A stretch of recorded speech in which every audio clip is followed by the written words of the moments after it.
So here we are, and I'm just taking a morning hike. There's been a little bit of rain, but it's still nice and hot here. Yeah, let's just have a little bit of a hike down here and then see what sounds we can record.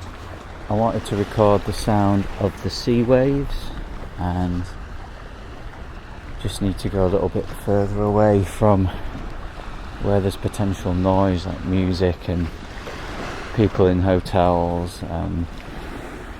Yeah, we just need to go out a little bit further. So I'm going to walk along this coastal path here, and we're going to go out to the outcrop of rocks just in front of us, and yeah, record the sound of waves.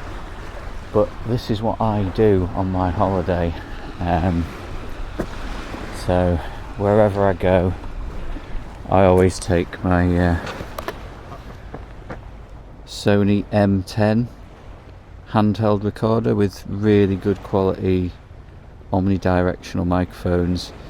Just super simple really. You don't want to carry a lot of equipment when you're on holiday, and you know, obviously when you're recording out in public it can put people off sometimes if you have a lot of equipment, so just keep it really simple. But this is still good quality recording.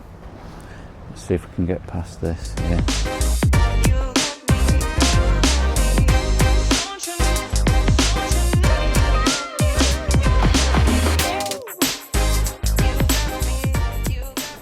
This looks like a good spot to record sea waves, so yeah, let's just see what it sounds like.